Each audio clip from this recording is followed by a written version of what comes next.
Hi, I'm Jess. I am the coordinator of the Sea Turtle Healing Center at Brevard Zoo. I am here to introduce you to a turtle named Gorp.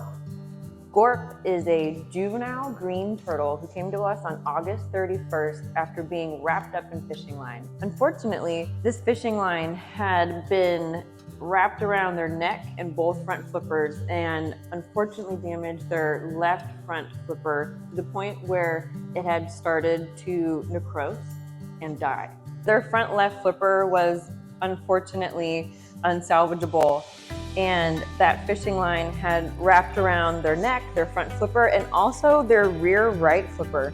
And their rear right flipper was actually at risk of dying off just like their front left. And if that was the case, we were unfortunately going to have to euthanize those turtles. We had to go above and beyond like we usually do to really make sure that we save this flipper. And you can see the scar tissue on it. This whole section was necrotic and the tissues were falling off. And what we did was we actually used a fish skin graft to help salvage that tissue, and it worked amazing. They're very curious personalities, I think, is a lot of why we see them in rehab. Yes. They like to investigate, and unfortunately, since they are opportunistic feeders, that's another big reason why we mostly see plastic ingestion in the smaller green turtle population. They're testing out what is food, what isn't food.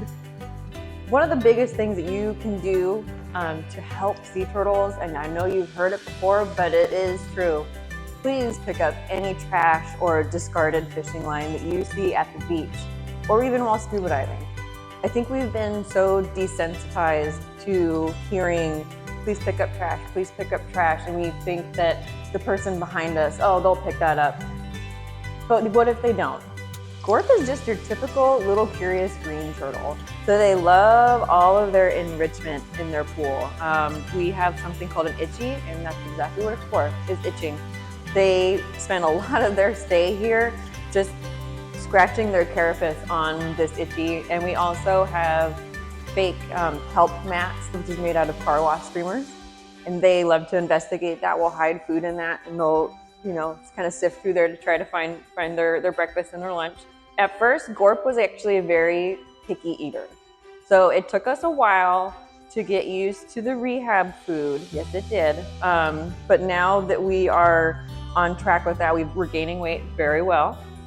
So for now, we're just gonna continue doing some wound care on Gorp, and hopefully this turtle will be releasable soon. This is probably one of the most resilient little green turtles I've ever met. And you just started your life too, turtle. You got some great things ahead of you.